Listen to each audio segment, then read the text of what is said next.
ya Bung Khodari, Anda jangan lupa ya bahwa seakan-akan itu Anda bekerja dalam ruang yang kosong ya.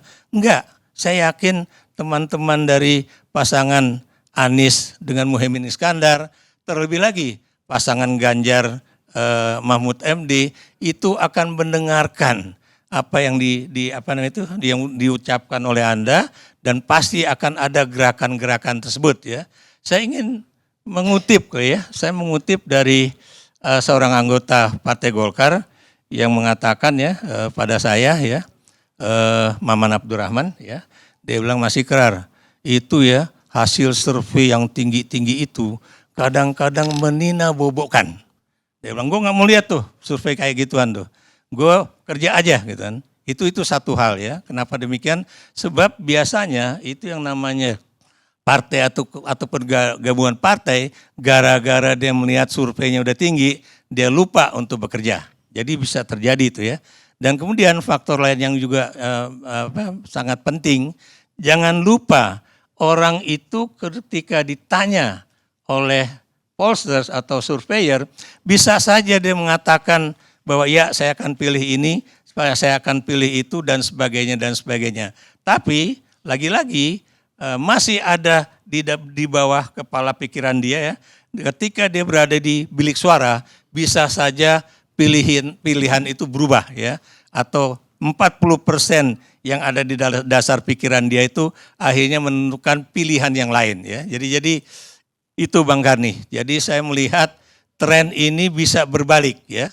Dan saya juga percaya yang tadi sudah disebutkan oleh Bung Khodari sendiri ya, bahwa Gibran itu bisa menjadi faktor plus, tapi juga bisa menjadi faktor minus, khususnya sejak adanya putusan dari Mahkamah Kehormatan MK, gitu Bang.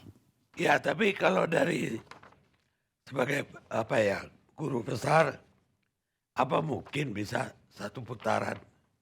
Jadi kami berapa kali berdiskusi ya, secara logika itu hampir tidak mungkin Bang. Kenapa demikian? Karena kita tahu ini pemilih di Indonesia itu benar-benar sudah terbagi ya.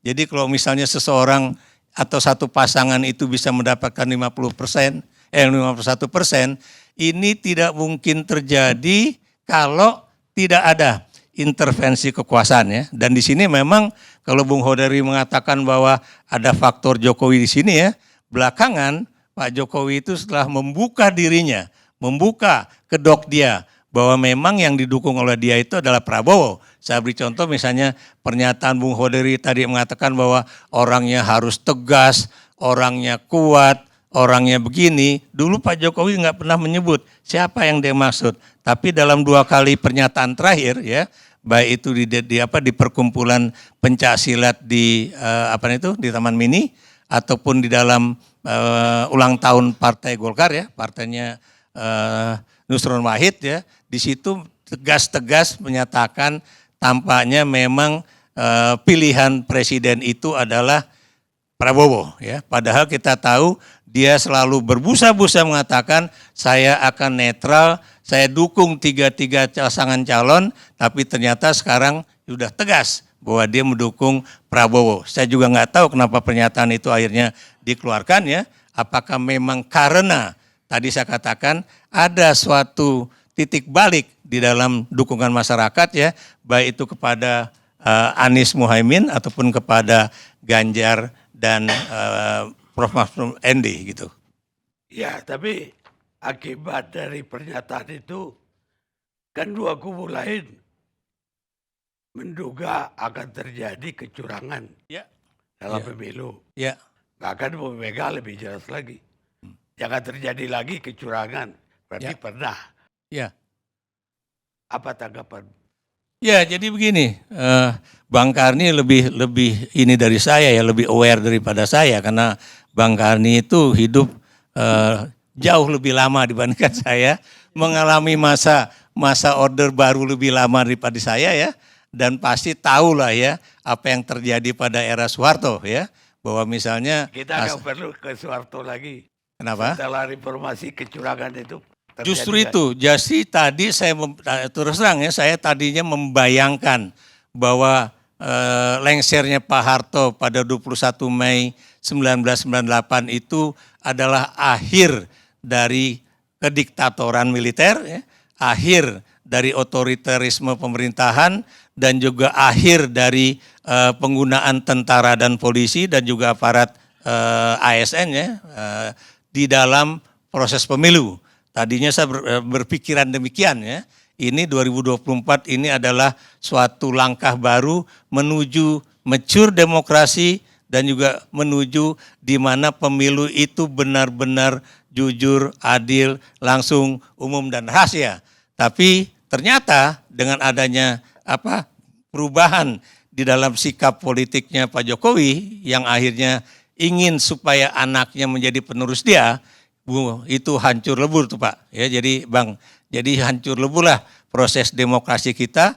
Putarlah itu yang namanya demokrasi itu, reformasi yang harusnya tinggal satu langkah lagi menjadi balik ke sebelum 98. Jadi pada saat itu kita tahu ya, kalau misalnya PDI dan juga P3 itu dulu adalah pelengkap penderita di dalam, dia bukan pelengkap penyerta, dia adalah pelengkap penderita di dalam pemilihan umum ya.